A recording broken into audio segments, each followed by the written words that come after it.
Muy buenas. A very good afternoon to you, and welcome to Casa Árabe. This afternoon, we're going to talk about football, female football. And for some time, football is no longer the exclusive thing of men. And in the UK, there was a first match in 1895. More than a century ago. And the first international meet between French and British teams goes back to 1920.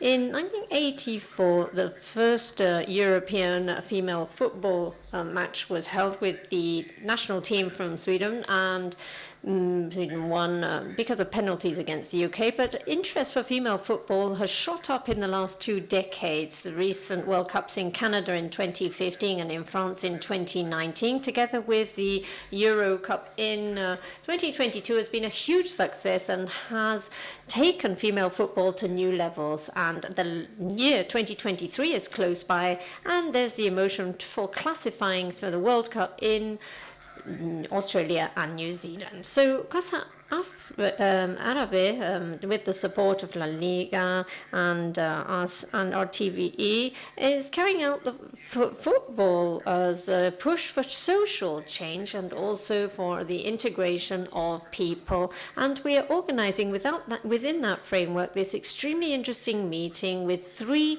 Arab football players.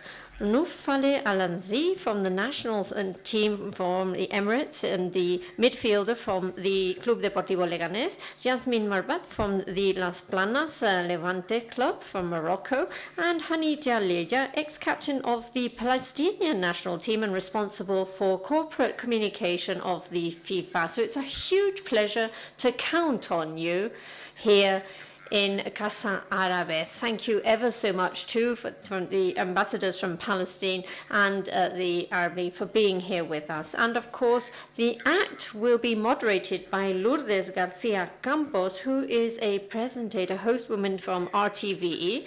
And we know that the YouTube channel for Casa Árabe is up and running for this chat that you can link up to. And we hope that there too you will be able to ask questions, because this is a session that will last an hour and a half, and after which we will count on your questions and your comments or whatever you would like to ask our 3 guests from this evening. I would like to point out too that in the end of this session, for those of you who have come to our headquarters here in Madrid, there will be a draw for the t-shirt that Nouf has very kindly offered us, and its Leganés club, her Leganés club has offered this gift to one of you who will be an award winner this evening. So therefore, without further ado, we'll begin this event, and Lourdes, if you like, I give you the floor. Thank you ever so much, Karim. Have you got headsets? Oh, Nouf hasn't got any headsets. We'll bring you some headsets now.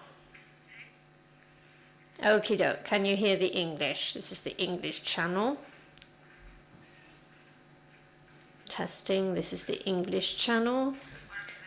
Okay, well, whilst Nouf puts her headsets on, I'd like to greet you all. Thank you ever so much for being here this evening, sharing this roundtable with us within this framework of events that Casa Árabe has organized.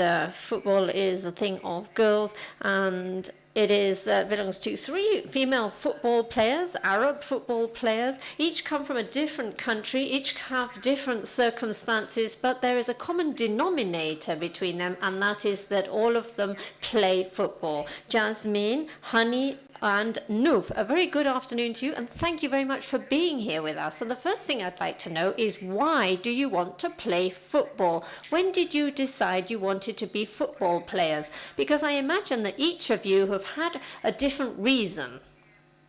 Well, in my case, I started playing football from a very young age. the football pitch that is in my urbanization where I live, and with my friends I started playing, and that's where I felt best and where I had the best time, and I enjoy playing football just like when I was small.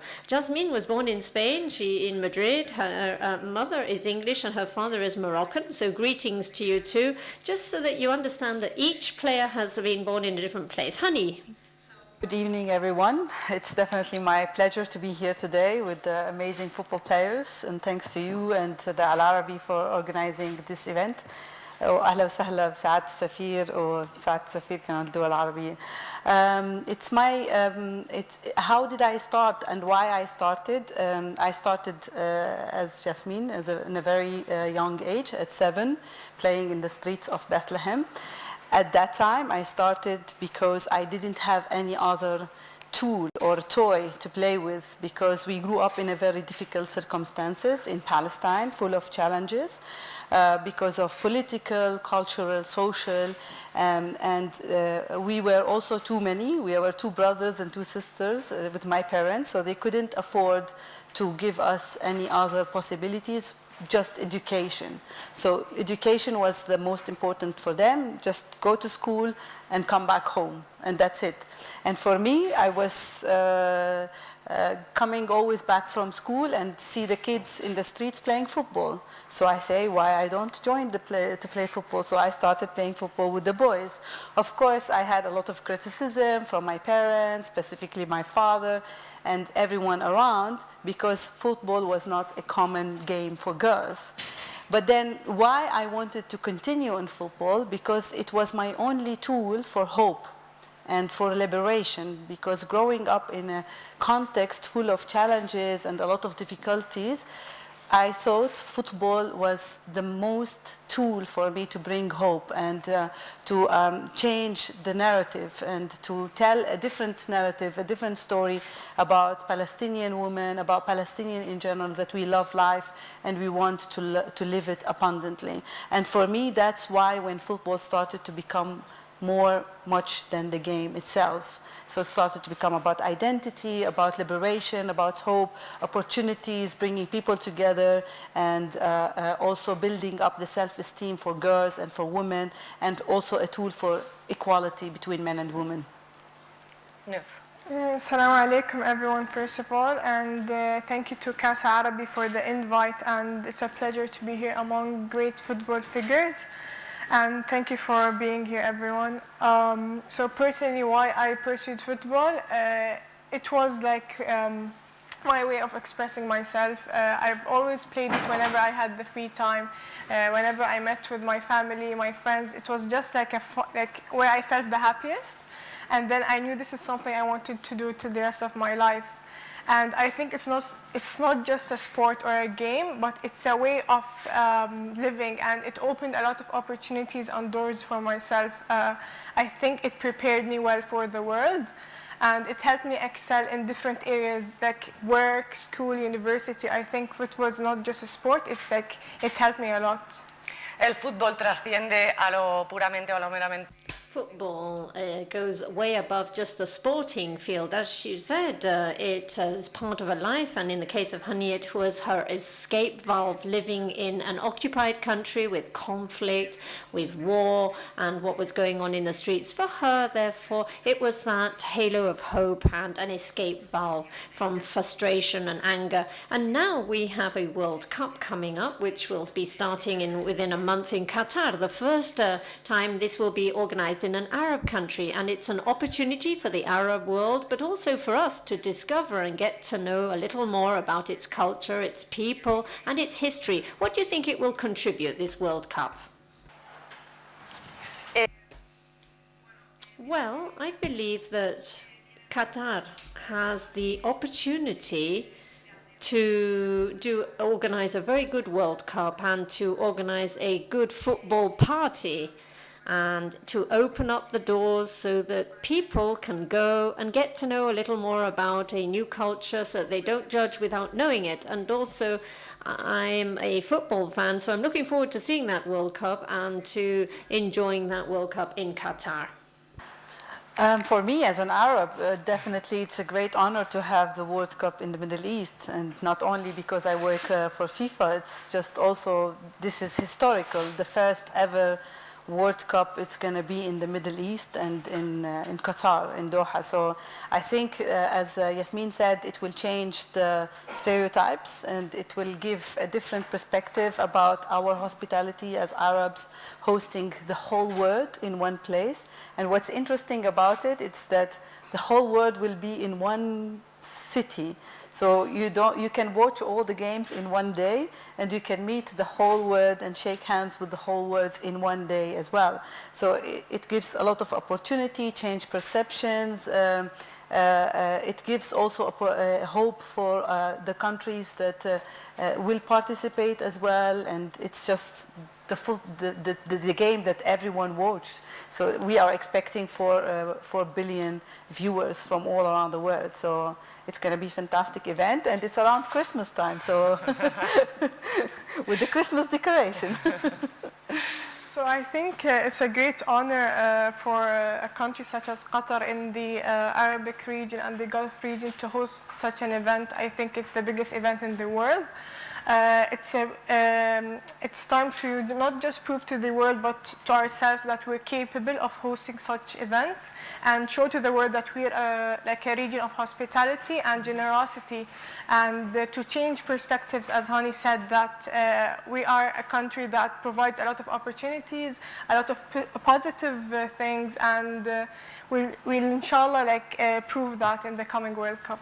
Decía antes, Karim, lo mucho que ha crecido. Karim said before how much female football has grown in the last few years. We're talking about feminine football, although sport doesn't have a gender. It's not female or masculine. It's football, basketball, tennis, but it's not female or male. But I'm just trying to differentiate so that I don't have to say each time the female competitions. We're talking about female football. So this has increased a lot in the last 2 years with the 2 World Cups, with the European Cup in the UK. The ratings have grown, the visibility has grown, and we're getting to know the names of these sports people and female football players. Now, girls don't want to be Messi or Cristiano Ronaldo. They want to be Alicia Putellas and other people. And so it's very important, the progress that has been made and how much it has evolved. And now there are benchmarks, references in the football world for girls and women in general. So I wanted to ask Yasmin first and Nouf, because you are active sports players currently. How do you think girls see you? How do you feel in terms of responsibility, in terms of what you are now?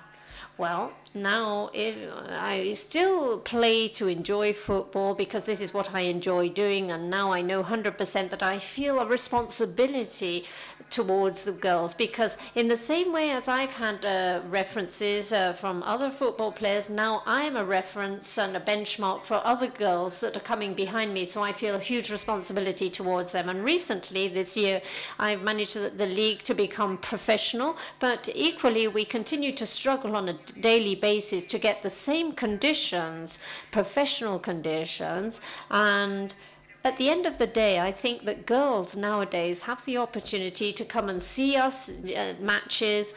We are more visible now on TV, and that will create and generate brand recognition, and these girls will have us as a benchmark that they had before. They were male players, but now they have female players, so I'm very happy to be able to contribute that little bit in this respect. Nouf.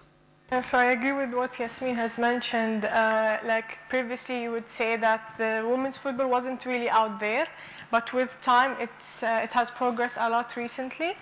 And for example, when I was a kid at school, they used to ask, "What do you want to be when you grow up?"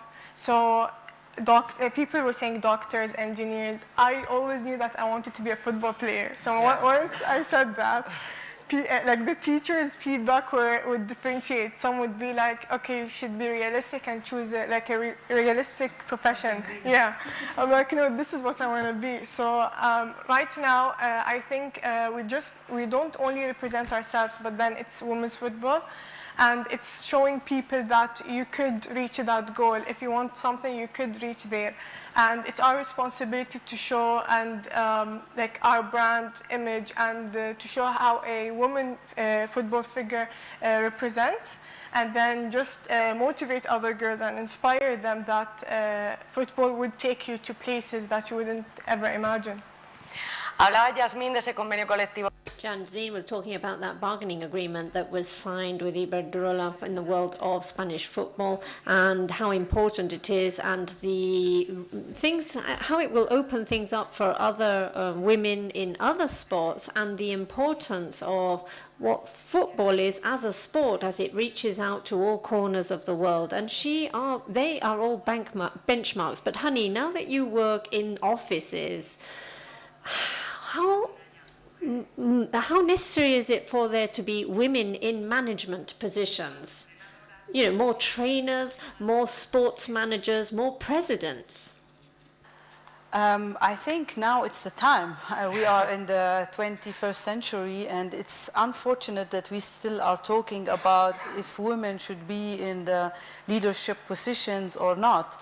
And for me, it should be the way that there's no decision should be made without a woman on the table, because it's about different perspective, and diversity is important to bring men, women, people from different backgrounds, culture, disabilities, race, just on the table to decide on different things. And of course, as a woman, I faced a lot of challenges and difficulties to convince first the people that I am good and I can work and I can implement projects, not because I am a woman, I'm not capable, and also a woman that comes from football. So, and for them it was a little bit strange at the beginning for people to accept you as a woman who understands and comes from football, played the game and managed the game and come from the game. And now it's more awareness about that we should include more women, but we need also federations, we need government bodies, also the political leadership also to understand to include women, because when we empower women, for me, we empower the whole of society. If you want to know about a country and its success, look how women are represented there. So, and I think we are doing that in football. FIFA started, FIFA hired a lot of women from different perspectives. Also on the top management, we have our Secretary General as a woman who comes from Senegal. And also we are empowering the coaches and referees to also give an example to other member associations to implement that. It's still a struggle. It's still a long way to go, but it's definitely a step forward. And that's why we need more investments in the grassroots level, because they are the future. And as you said, you need role models, because when I was young, I didn't have a role model to look up to one day become like her, because I wanted to relate to someone that looked like me or come from the same region. But unfortunately, when I was little, I didn't see that. And now we can create this for the new generation. We can show them that women can make it and women are capable. And that is our message, whether it's in FIFA or beyond or everywhere we do. In the Palestinian Federation, we are doing that as well. We have a strong leader that believes in the women's rights, and this is important because then you can give chances and opportunities to women. Women need the opportunity to be on the table, not only on the football pitch, but also on the decision, because until today, we still, the men are making the decisions on behalf of women. And of course, we need men, because they are now the decision makers, to give the opportunity to women so that we can make a balance. El fútbol, como decíamos... Football, as we said, is the sport that opens the doors to other sports. There's no doubt about that. Football is much more than just a sport, from what we said before, because of what it conveys, because of value, because of integration, because of the fight. And if you've seen the exhibition outside of this room, it's wonderful what football has offered many people, helped them to integrate people who have been in refugees camps and welcome centres. And in football, they found an escape valve, a meaning to their lives. And they have found a new life. It's changed their lives. And in your case, it changed your life, didn't it? And in your lives, I don't know if your lives changed at all because of football, but What can you convey? What can you say to people that in terms that football isn't just a sport? Sí, bueno, o sea, yo por...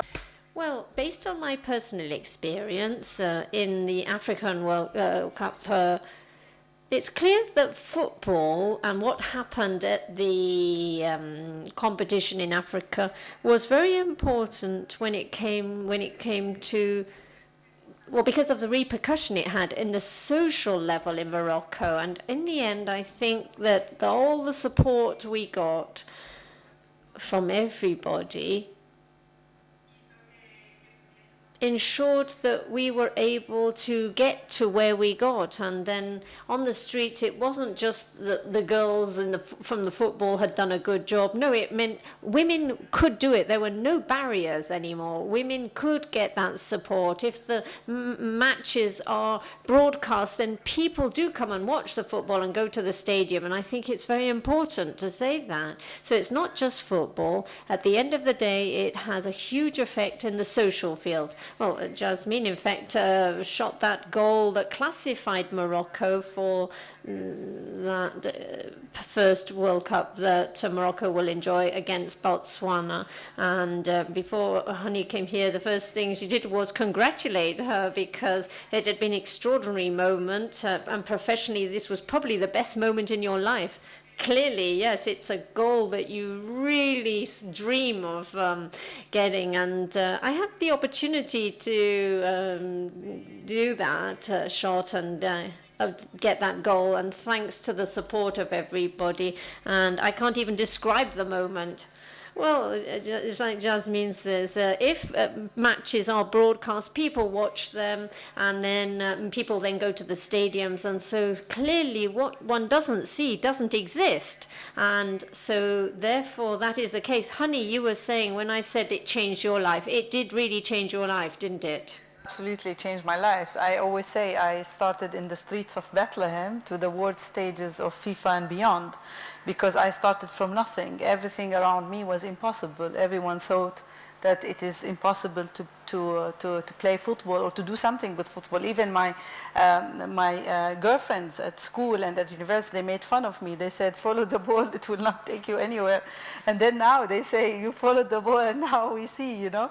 And yes, it changed my life completely. And I believe in this power of football in changing life because it happens to me. And I say, if it happens to me, it can happen to so many girls around the world from different backgrounds, different circumstances, whether it's poverty or refugees or political conflicts, war zone, etc. It has the power to bring you the opportunity to change your life, and it managed to do this for me. Nouf Nouf is the captain from United Arab Emirates. She went to Egypt to study and signed up to an Egyptian club, and then she came to Spain. Where do you think the difference lies between European football and Arab football? So I think personally from the experiences that I had playing in the UAE and then Egypt and then now Spain, it's the experience. So the football in Spain, I think it's has reached a very advanced level. That's why we tried, like in the Arab world or in the Emirati football, we try to learn from these kind of schools who have already reached a very high level, and you could see that by the results, like winning the World Cup, the European Cup, and so on. So the kind of football is different, but then we're also learning, and then we hope that one day we could also reach that level, especially women's football.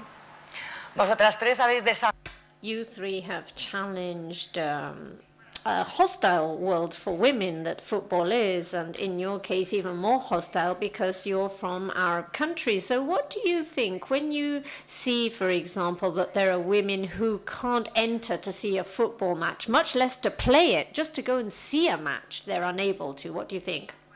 Well, for me, coming from a culture which is more European oriented, it's a huge shock for me to see that. And I, as a female football player and Moroccan at the same time, I believe strongly that women should be able to go and watch football matches, because that is what we're saying. At the end of the day, sport is not merely football, basketball, etc. I think that sport has a huge power to be able to open mental frontiers and borders all over the world. And for me, the fact that women can't go and see a football at a stadium, I just can't imagine it. It doesn't enter my head.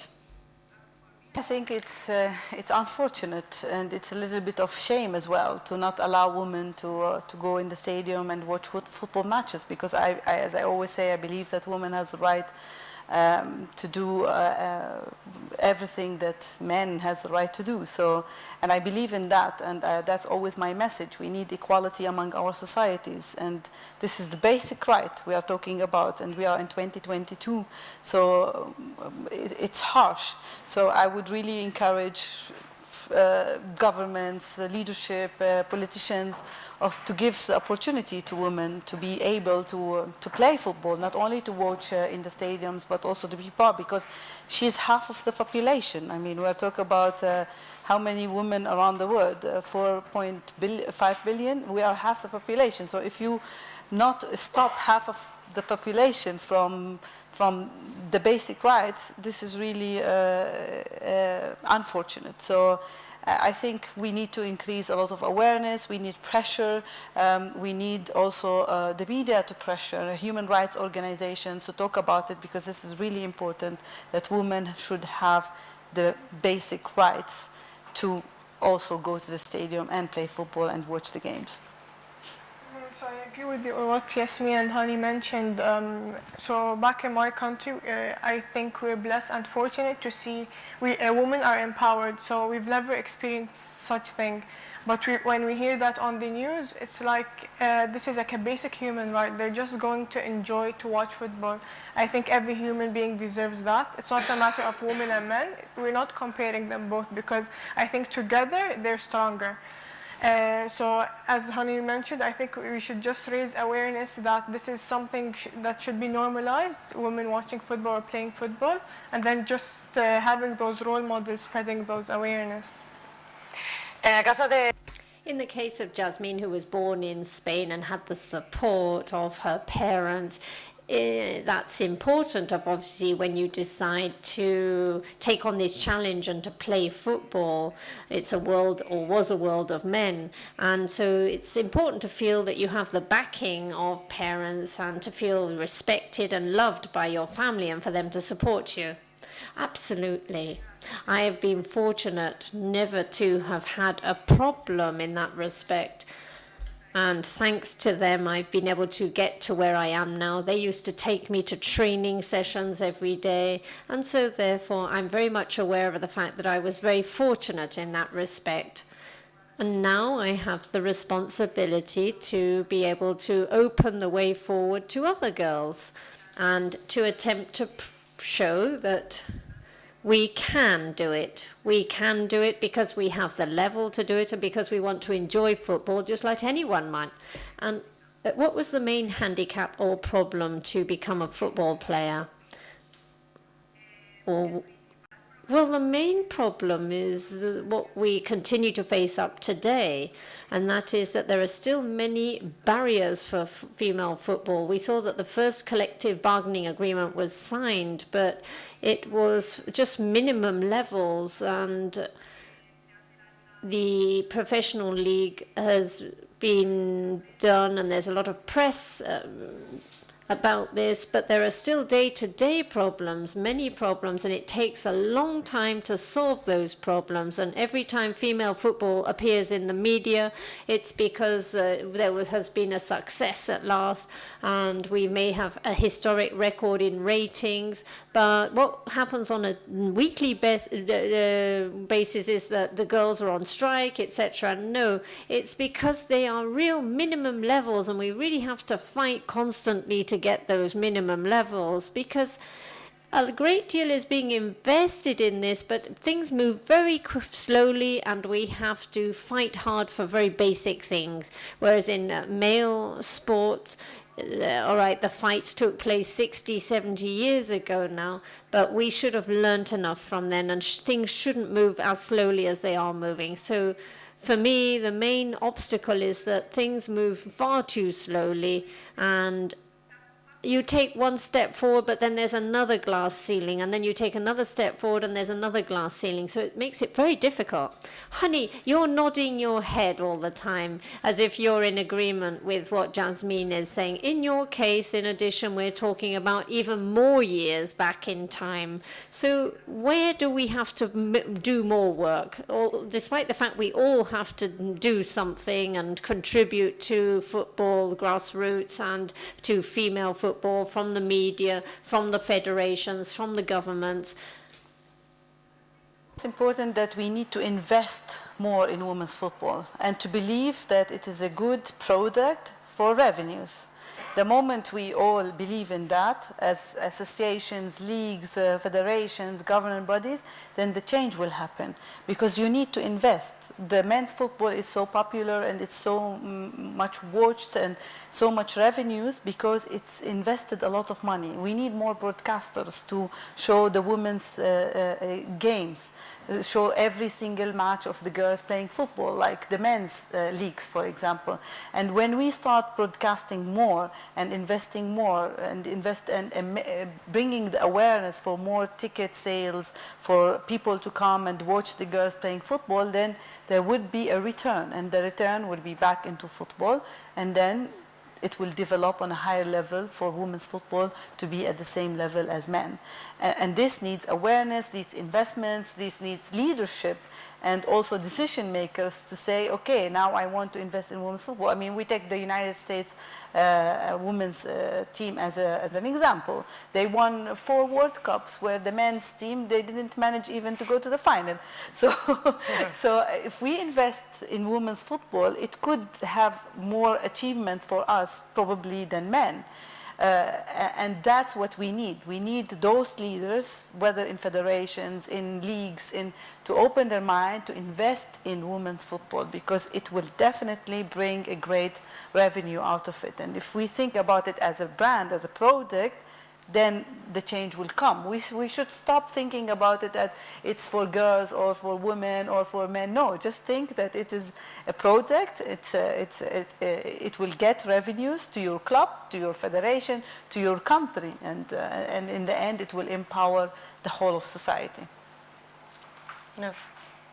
So based on the experience that I had back in my country, so we had like a certain time where football progressed a lot back in my country, and I think it goes to the efforts of a collective effort. So it was the leaders who had the vision of saying, okay, women's football has to improve in our country. So the association started to work, the clubs started to put efforts in, qualifying different coaches as well, going to schools to scout the different girls who would want to pursue this game.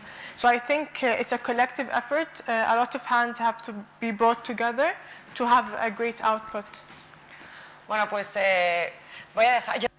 Well, I'm going to stop asking questions now. I'm going to allow the public to ask questions, because I'm sure that you're intrigued about these stories that these women have, Yasmin, Honey, and Nouf. So if there's any questions from the floor, please go ahead. ¿O no? No questions? Yes, there's a question over there. We need the speakers to use a microphone for translation purposes. Sorry, we cannot translate without a microphone. Perdona. Thank you.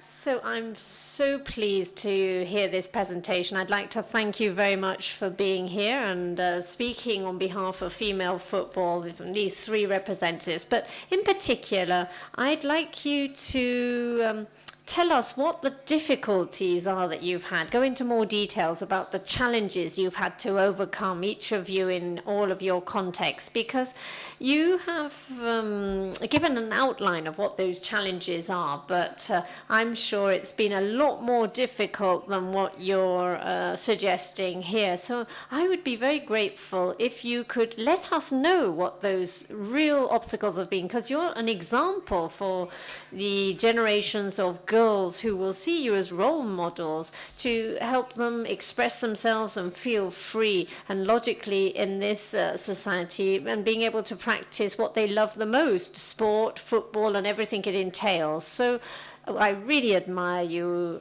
and I really would like to congratulate the three of you, but I would very much like you to try to tell us those challenges in each of your countries of origin, because that is what is particularly interesting for us in this context that we're in here in Spain, because there are challenges we need to overcome here, as Yasmin said quite rightly. But it would be nice if you could maybe give us more details on the more complicated aspects. Thank you very much. Well, when I started playing, as I said before, in my neighborhood with my friends. And there I was in a very closed environment. I didn't actually had a problem there, but when I then took the step and moved to playing in the neighborhood club, it was the year when I started playing. It was the first year when they started allowing girls to play. And because I was a girl and I didn't do any tests, I was put right into the club's team in D, because there were another 4 girls there. And I remember perfectly well that in December of that season, they saw me play and they decided to put me in the best team in that category. So the first time that I felt myself there, I thought, are you putting me in the main team without having seen me play right from the start? Well, that was the first shock I had with reality, because in the end we were a minority. There were only 4 girls in the whole club, I think, in a club that maybe had about 40 teams and team players. And so I continued to fight there. I started proving that I could compete against anybody, and what I wanted at the end of the day was to play football, so I wasn't going to allow anybody to say that I couldn't do so. And during a match, I did have a few bad experiences, but my colleagues and the club itself protected me hugely, I must say.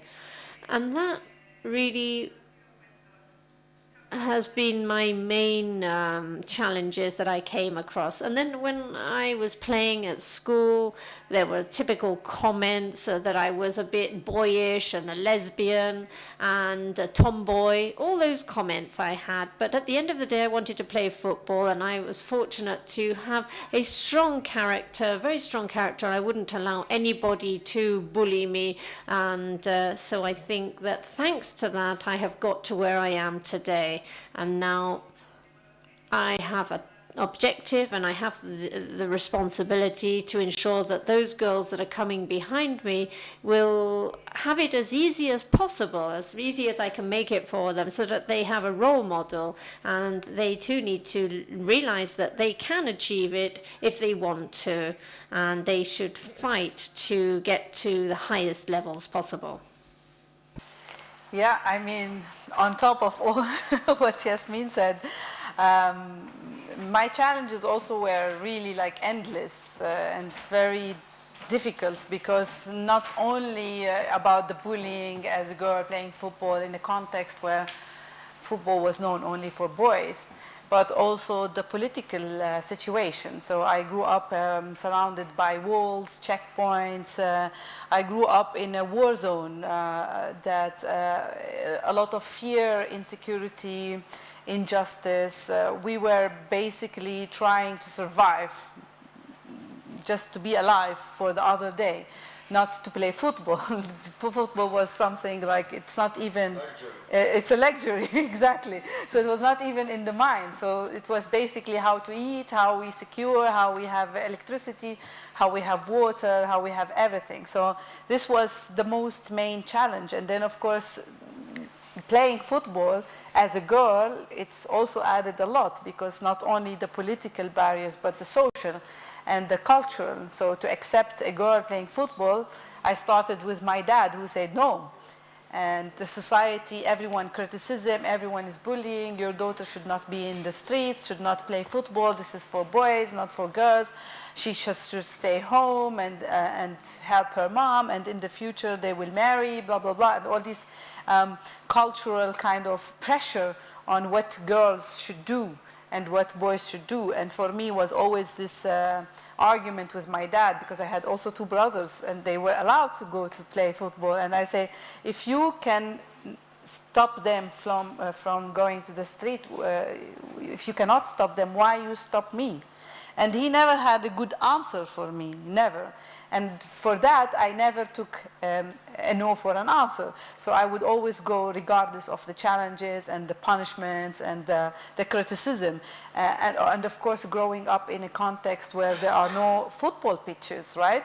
We play on asphalts, on very concrete, hard turf. We don't have grass, we don't have even artificial grass, we don't have equipment. I never had a proper shoes to play with. The first shoes I got was when I was 22. And when I got it, it was the happiest moment in my life. And I know what does it mean to go now with my job to somewhere around the world and give the little girls a football shoes. Because I felt it. I lived that moment when I got my first shoes. And it's a lot, actually, from political, cultural, social, everything. But I still believed that football will get me through all the challenges. So I always say, against all the odds, against all the impossible circumstances, I made it. And that's a little bit of an idea about my situation growing up in Palestine. So the main problems I remember back then when I first started football, so in 2014 to be exact, so that was my final year in school. We only had one club in the entire UAE for women's football. So I was wondering, is that like my only option to go to, like if I wanted to play football? And then at that phase of the year, I remember our leaders had a vision and direction that women's football had to improve in our country. So luckily after that, a lot of clubs opened. So we went from 1 to 8 as a first step. It was really great. So I joined one, so a men's club that was already existing opened a women's club. So we had the support from them. So that was great. And then at the same year, the first UAE women's national team was founded. So that was a great opportunity and it was the perfect time. And later on, more opportunities opened because more individuals who didn't want to only be like a football player, but if they wanted to be coaches, there were a lot of programs for them as well. So people who stopped playing football could pursue further on. Also, another problem that we had was, as Honey mentioned, so the society and community accepting women playing football. That wasn't really like a flexible thing at the beginning, but then later on, we had a lot of parents supporting their girls playing football, as I mentioned, because the leaders of the country had that. So it basically went down in the hierarchy to reach the community, and then they've welcomed that idea. And then I think since then till today, we've like hit many milestones, and we've reached a very good level. Pues aquí cada una. Well, clearly each has gone through their challenges. Go ahead. I wanted to thank Casa Árabe because truly this is an unusual debate. And I wanted to ask a question taking into account the title, Football for Hope. And I wanted to ask a question to Honey. And my question is, there may be female teams in Israeli settlements. So supposedly that is illegal. But FIFA has expelled the Russian national team, and the Russian teams cannot play in the champions, but FIFA has changed its bylaws and articles of association so that female teams from settlements can play in the Israeli leagues and even in the European championships of female football. So what hope can be given to Palestinians when football through FIFA is being used in order to normalize the occupation? Because where's the justice? Where is this hope for justice for Palestinians? Yes, I think this is really a very challenging and difficult topic, because sometimes we live in a world that's full of different standards, right? But I believe we have to continue the fight, and we have to have a collective efforts for people to believe more in our cause and open their eyes and their minds that we deserve justice and we need equality and we need to live abundantly like other people all around the world regardless. It's still, the awareness is not there, it's still, the struggling is there, but we believe still continuing with football, with a just game to fight, it will end up in a good place, hopefully, because football recognizes us on the political, on the map, but we are not still recognized on the political map at all levels, the UN, different organizations around the world, because until today, if you Google where's Palestine, you unfortunately cannot find it on the map. When I say I'm from Palestine, they Google, they don't find Palestine on the map. But when you talk about football, you find Palestine on the football map because it has been recognized by FIFA already a long time ago and recognized again in the 1998. Yes, it's not fair. We live in a world, unfortunately, it's not fair, unjust.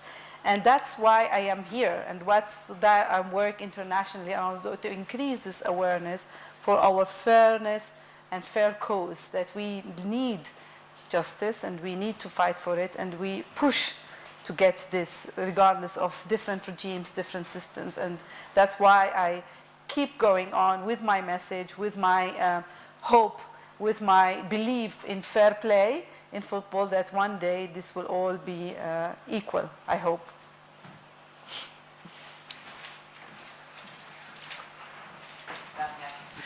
Bueno, yo como director. Well, as director of Casa Árabe, first of all, I'd like to extend my thanks to you. It's an honor to have the three of you here, and it makes us feel very proud, Nouf, Honey, Yasmin, and it's clear that with amongst the challenges that are common to all female football players, but also there's the specificities of each of your situations and circumstances, depending on the countries where you have played and are playing. And my question to the three of you are, what do you think is the pending revolution in sport for women sports people? You are an example for the new generations of girls to come, but there are still many women in Arab countries with difficulties. So from your position, you have a privileged position to understand this situation. Could you explain to us what the difficulties are that Arab women still face up to when they want to play sport, and particularly football? Thank you. So I think it's the propaganda around, first of all, women playing football. So I think young girls having women football figures all around the world and not playing only in the region but internationally. And for example, having Yasmin, who's going to play in the World Cup, so she reached a very good level. I think this would motivate them to work on their goals and then believe that for them to pursue football is something normal, and it will open also a lot of opportunities and doors for them. Football is not just a sport. As I mentioned, I think I was a very shy kid when I was younger. It helped me improve a lot in school, university, at my workplace. I think I reached where I am today because of football. And my message to the young girls is, if this is something that you really like and would like to pursue, you would eventually with time convince the people around you, and they would feel that this is something normal. And as long as you want it deep inside your heart, then you will definitely reach that. You just need to put the effort, the determination, and you will definitely reach your goal. Yes, this is great. Actually, creating role models is a key, because then they look up to them and they say, if she did it, I can do it. Another thing, it's always, my message is not basically for the girls. In the past, I used to give the message for the girls, build up your self-esteem, be confident, break down your barriers. But now the message is for the parents, for the leaders, for the community, to make it normal, to normalize it, to say that there is women's football, there is football in general without saying women and men, and it's accessible for everyone regardless. And when we normalize that, the girls will never even question if it's okay or not to play football. And that's for me the most important now, to focus on communities, leaders, decision makers, to give those possibilities for girls. Because when you have the girl at school and she has football, basketball, volleyball, it's not a question if I want to go football or I want to go basketball. It's if I like it or not, if I have the talent and I have the option, the opportunity to try it. So to give the opportunities for girls, that is the key, because there are a lot of talent, a lot of girls who are powerful, who have a lot of talent everywhere around the world. I'm inspired everywhere I go. Like 2 weekends ago, I was in Colombia, in Bogota, in the most poorest area, and I saw the passion and the commitment and the potentials of the girls. They have it, but who opens the door for them to become like Yasmin, to become like Nouf, to play around the world? That is the question. So we need to give the platform, the opportunities for the girls to excel and be wherever they want to be. That's what I think. Estoy de acuerdo para... I agree. For me, it's generating visibility, brand recognition, to fight for what you want, and at the end of the day, to be perseverant. You have to have role models, as has been said. That is very important, and I'm fortunate enough to be in that role now, to be a role model and to try and make it easier for them in as far as possible. Well, I understand them completely, because I, as a journalist, I've spent years where I've been invited to conferences for women in the world of women's sport. And I've said, I'm not going to any more conferences. There aren't any conferences for women architects, women doctors. They go to the general conferences. But there's women in women journalism in the sports world. And I'm a journalist. It doesn't matter whether I'm a man or a woman. I've studied in the same university as my colleagues with the same teachers. My parents paid the same university fee. But it seems that I am a woman in sports, the world. So why don't they just invite me to a conference for journalists, not women journalists? And I know that it's essential for us to hold these conferences, because visibility is important, because your stories are important, because we have to tell your stories and get to know your stories, and because we've got a lot to do still. And as Yasmin say, you take one step forward, but it's not that you take 2 steps back, but there's a glass ceiling still. And to break through the glass ceiling, you have to keep fighting. And so I really do understand each of you, and I understand what happens to women in the sports world, because even if you don't believe it, it still happens in the world of journalists. We're only called for conferences when it's for women in the world of journalism. We're separate. We're in the publishing house and separate. Anyhow, that was just nothing that really was relevant here, but I just wanted to mention it. Go ahead. My name is Malik Tuwal. I'm the ambassador of the Arab League. First of all, I would like to thank Irene, and through Irene, the Casa Árabe, for organizing this fantastic evening. And to be very frank, for me as ambassador of the Arab League, I'm so proud that we are organizing something unusual, because we usually organize in this house something political, historical, Arabic language, and so on. Tonight, the theme is absolutely very interesting. So again, thank you, Irene, and thank you, Casa Árabe, thank you, Karim. But I'm also very proud of seeing 3 Arab young ladies into the football, into sport. I'm so proud because they are Arabs and I represent the 22 Arab countries. But I'm also proud because I have 3 daughters also. Yeah. So I see them, I see my daughters in them.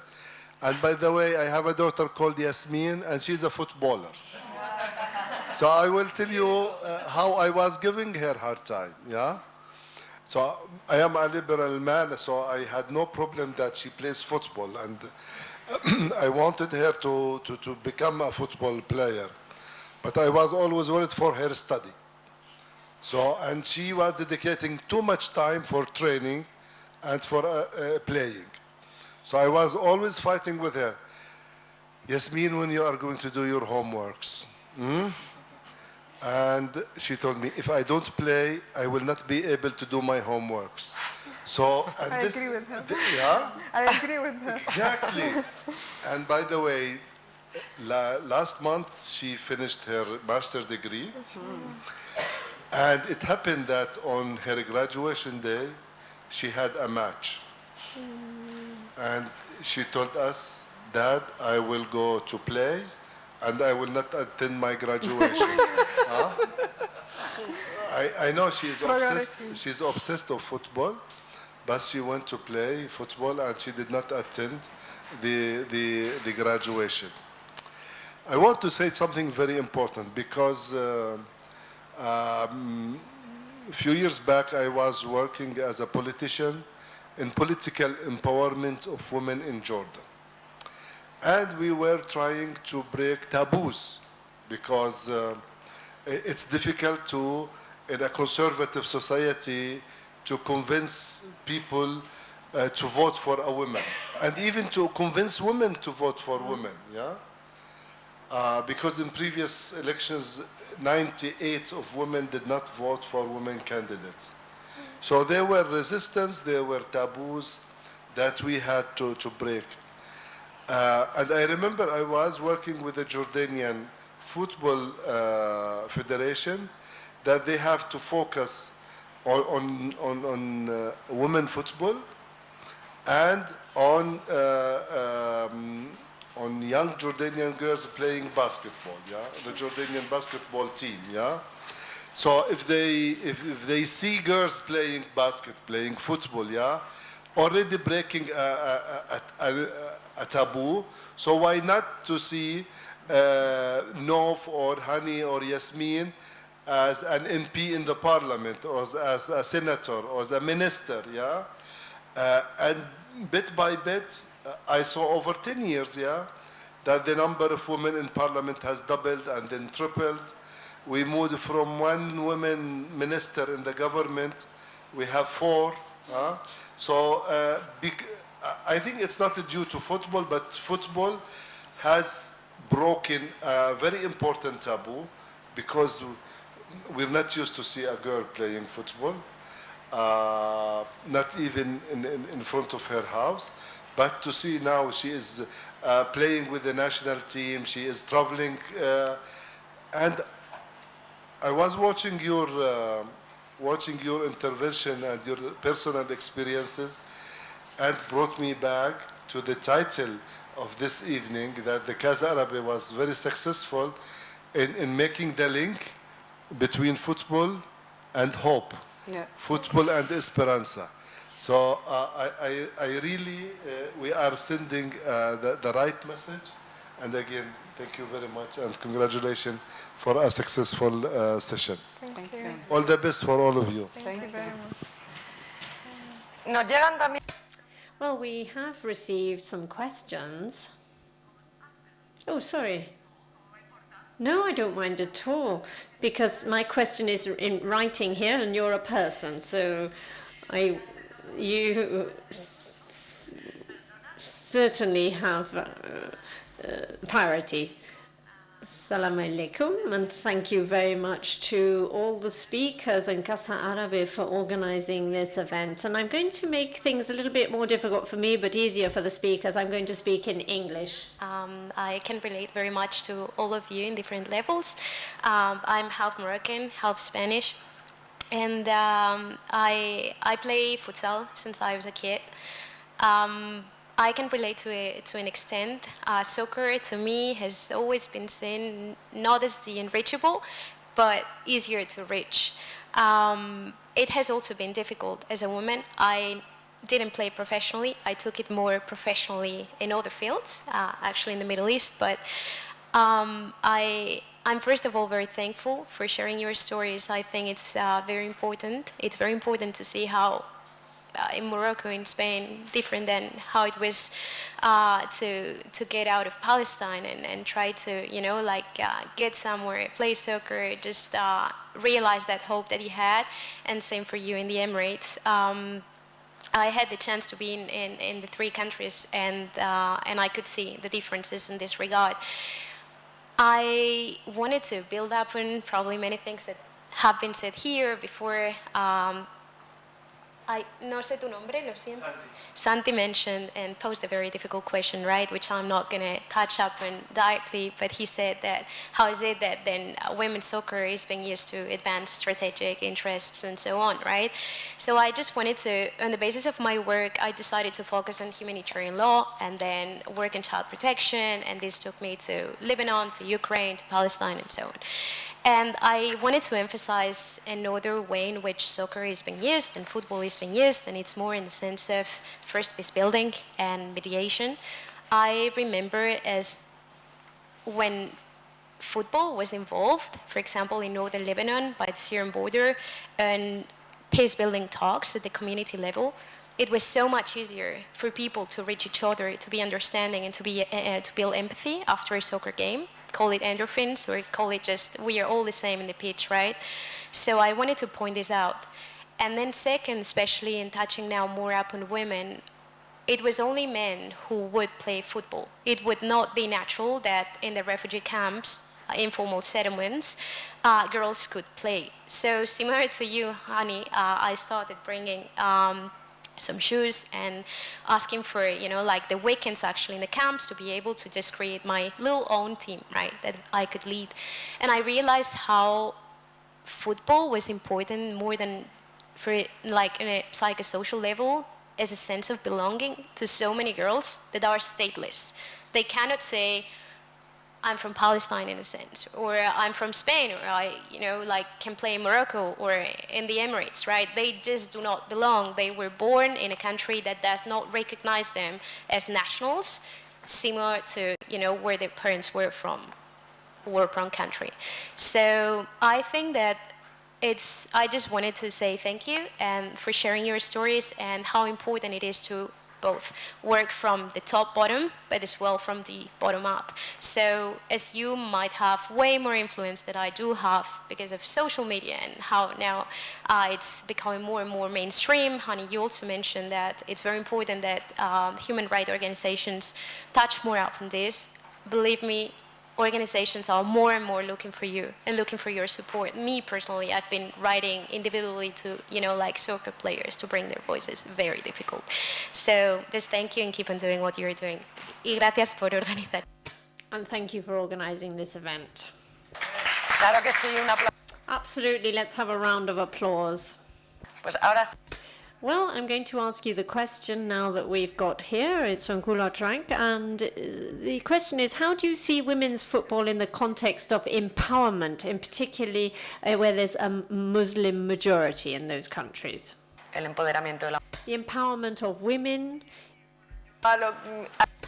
Yes, well, I can base myself on the African Cup that we were at recently, and it's, as I said before, at the end of the day, all the visibility that we managed to get, in the end, all of this is, well, it's not just sport, but rather it has an influence and affects the social environment in Morocco. And I think that we have done a good job in saying that we girls, we women are here, we can achieve this. As Honey said, we can be in roles of influence.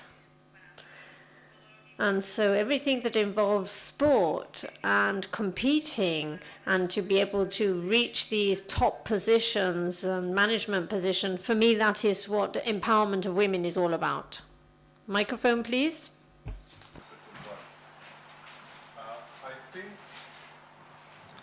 Sorry, I want to make an intervention because your question is a very relevant and important one. I think religion, and specifically Islam, does not have anything to do with mainly the perceptions. For instance, I'm Christian. I come from a very big Christian tribe in Jordan. If you see my father, you would not recognize that he's different from his Muslim neighbor. But he is much more conservative than his Muslim. I came an exception in the family because my father has a family of 10 boys and girls. I'm the only one who had the chance to be out of Jordan at the age of 12, yeah. Actually, I went to Beit Jala in a boarding school, yeah. So that's why I grew up with a different mentality, with a different culture. That's why I allowed. So girls in our society, they will face, rejection or the idea of seeing a girl playing football. It has nothing to do because the society is Muslim. Yeah? It is because it's a conservative society. And this applies on all components of the society, regardless whether they are Muslims or Christians. Yeah? I can take you to villages in Jordan which are 100% Christian. First, you would not recognize that they are a Christian, except from that they have a church. But if you look at it, they are dressed like Bedouins, and they are very, very conservative. Yeah. So I think there are nuances, and that we have to differentiate why this society is conservative. Definitely, Islam is a very important component of our culture. But I think conservatism has more to do with our history, with our tribal traditions, with the nature we were living. Yeah, but again, things are changing because girls are going to school, they are getting educated, and they have this sense of challenge that they are proving that they could be equal to man, and in most of the cases, they are much more diligent and much better performing whenever they are given the chance. Thank you. I can add something to this. When you talked about empowerment for women in the Muslim world, I believe, I have experienced both because I grew up as a Palestinian Arab Christian in a Muslim country. Then I moved to live in Europe and see how the European work or treat with women, and to be honest, I was shocked that women still have to fight for equal pay in the workplace, or that still women have to fight for being included in different positions. And I'm talking about Europe. And I'm talking about, like, for example, Switzerland. They allowed voting, the last canton in Switzerland allowed voting for women in the 90s, 1992 specifically. So I was surprised because when I grew up in Palestine, yes, I faced all the challenges as a woman, not allowed to play football, criticized, but then I saw ministers as women. I saw administrators as women. I didn't think that there was issues with equal pay between men and women in my country back then. But then when I moved to Europe, I was shocked that at the beginning the boys didn't want to allow the girls to play in my master's class, and we were in England, and then we moved to Italy and then to Switzerland. So to see this perspective, empowerment is at all levels, everywhere around the world, because still women face those challenges everywhere she goes, whether in journalism, whether in media, whether in politics. I mean, how many women politicians are around the world? There are very few. We can name them. And they are the best one.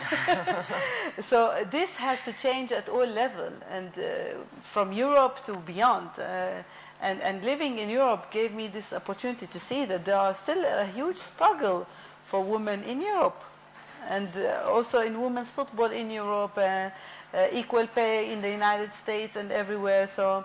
And I believe that it's a collective efforts now to change this mindset and to start just believing that the future is leadership, regardless men or women, based on the qualifications, based on the opportunity, based on everything else. And empowerment comes from that. So not only the Arab region, but beyond that. So back in my country, right now, there are female figures in all areas. So I would say, for example, relating to my field, UAE Football Association has many female members that are very qualified.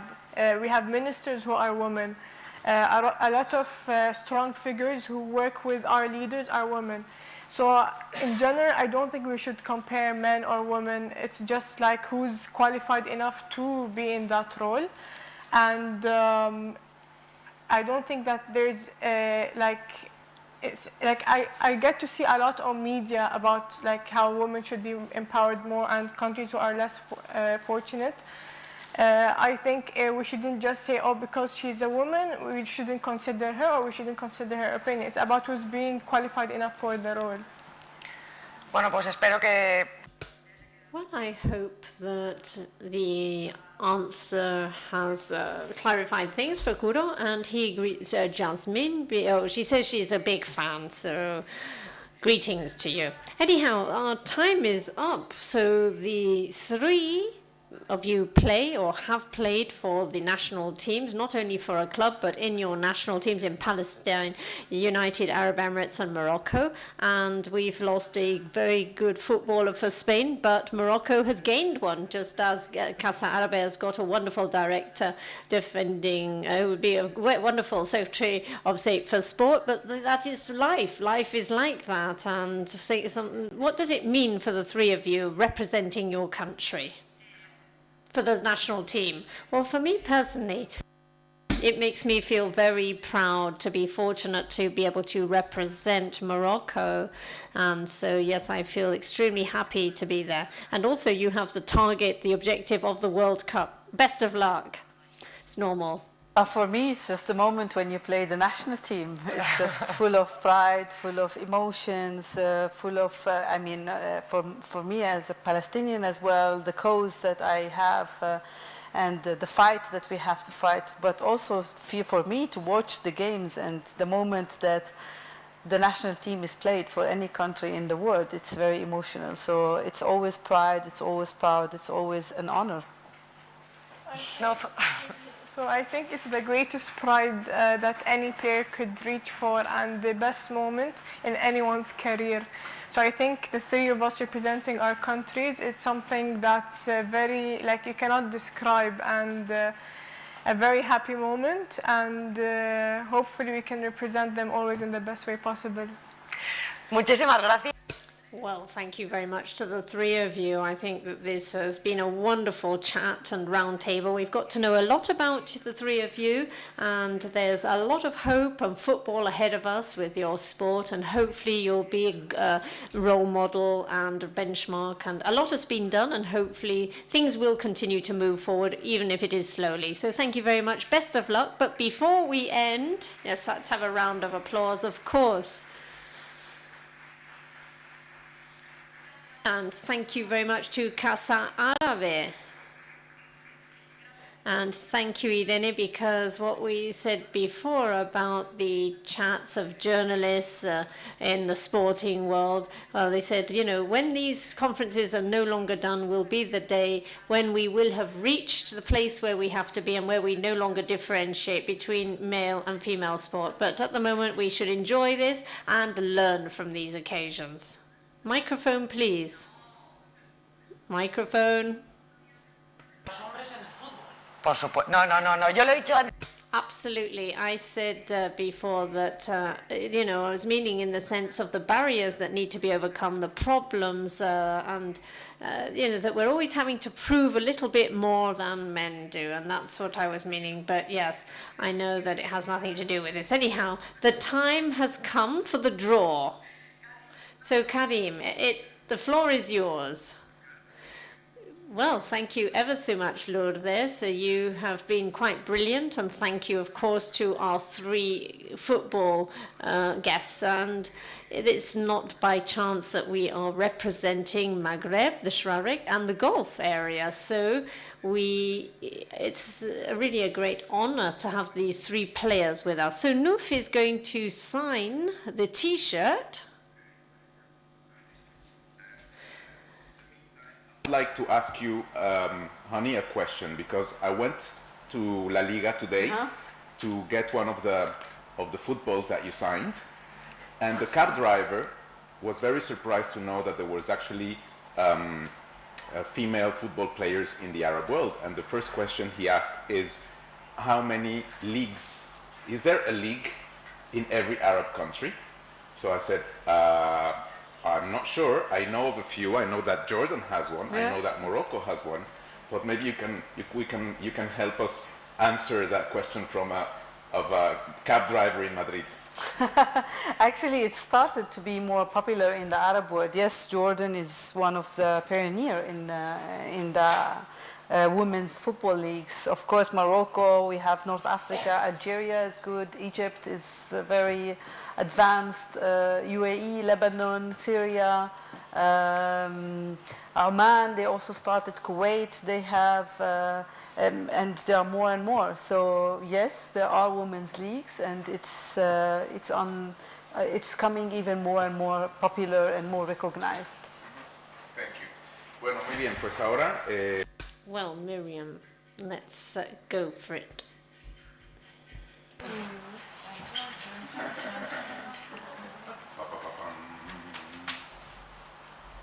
Maria Martinez. Maria Martinez. Maria Martinez.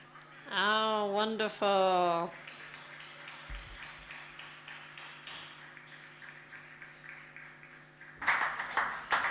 Aquí hay dos. Janine? Aquí hay dos María. Oh, there are two Maria Martinez here.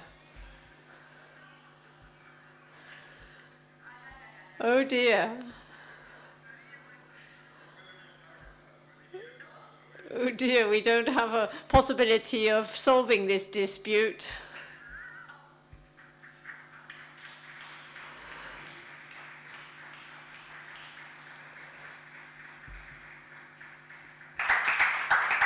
That's all.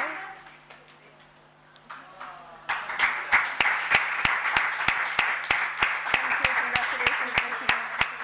You can take. Bueno, pues... Okay then, so that is the end of this event. We'd like to invite you to follow all the events linked to this cycle and our exhibition, if you haven't seen it yet, Football for Hope. And I'd also like to thank our 3 players and Lourdes too, who did a brilliant job, and RTVE, the league, and us. And also I'd like to remind you that we have a cinema cycle now dedicated to this. Tomorrow we will be showing a film on the national team from Jordan, on the national team from Jordan, with Jasaf Coach, called 17. And last week we had a film on Las Libyas, and next week Tangier Goal, which is about a team in Tangier. So please follow our activities in the social media. Thank you very much. See you soon. So, great.